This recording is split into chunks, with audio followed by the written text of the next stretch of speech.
Hey guys, and welcome to a new video about Autophorie.de. Today we are in Mexico and the sun is shining so bright that I simply have to wear these glasses. I'm very sorry for that. Anyways, this video is not about me or my sunglasses. This video is about the new Audi Q5.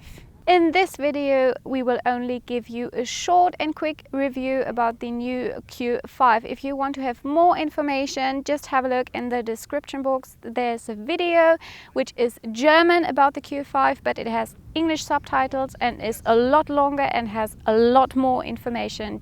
So just click down below. Let's start off with the design, and as you can see, the new Q5 basically looks nearly the same than the generation before, but the lines are much more harsh, and in general the design is a bit more, let's say, aggressive, a bit more sporty. As you can see, the grille is new, it has a whole new look, and it has a frame around it which bounds together with the whole car. As you can see, for example, in this lines it goes straight down to the whole car. This car, we have headlights which are full LED headlights. In Europe we just call them matrix LED headlights, and as you can see, the design of the headlights itself are very different. We have a kind of 3D action now happening, which looks very sporty and very nice. Because the Q5 is an SUV, we have a bit of plastic around the car just to protect a few bits and pieces.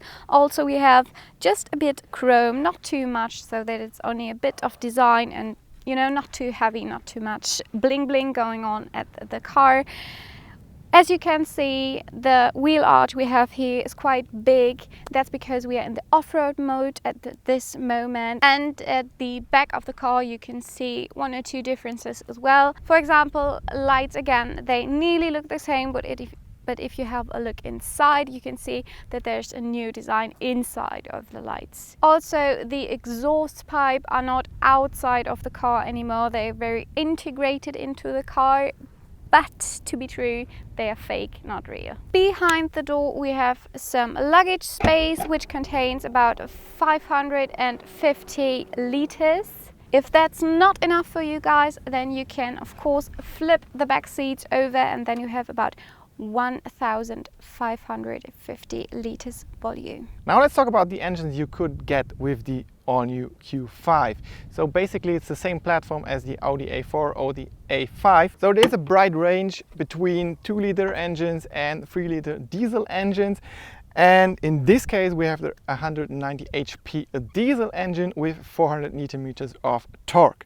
So, but what's more important to me with the Q5 is the drive, because Audi changed a lot. Since only the biggest 3-liter diesel engine is available with the standard quattro all-wheel drive, so the base models only have the quattro ultra, what's it called in Germany at least. So this means only the front axle is driven all the time, and only if it's needed there's torque sent to the rear axle. But to be honest, to me it's not the quattro drive that we used to know.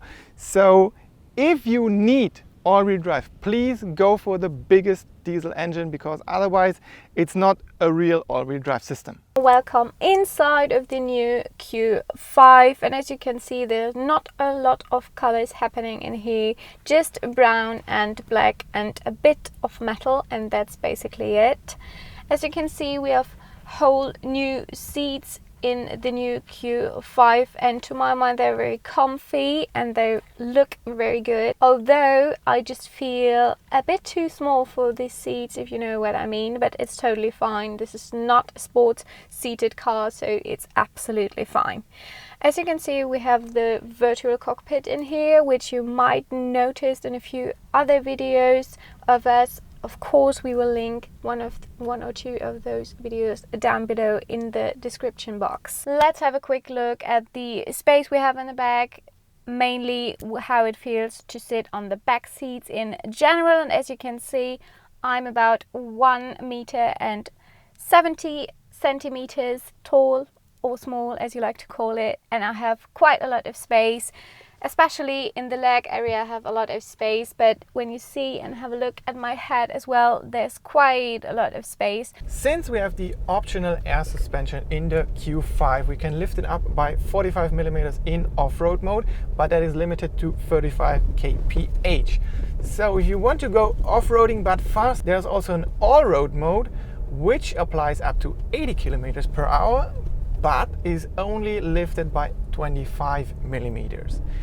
The setting of the engine also changes in the off-road mode, which revs the first gear up higher a lot. And we can change that by clicking the wheel to all-road mode. Then the car goes down a little bit and also changes gear up to second, and we can go faster instantly. As I already said, we kind of have the adaptive all-wheel drive here, the Quattro Ultra system, which only applies torque to the front axle. But if you push it really hard, and we can do this here in off-road terrain, there is a little torque sent to the rear axle, but more of a quick response to get torque from the rear, and then it's only the front axle again. Now we're back on tarmac, so it's time to change to dynamic, which lowers the car by 15 millimeters and changes the gearbox to sport. In this case, the Q5 is set a little stiffer on the road,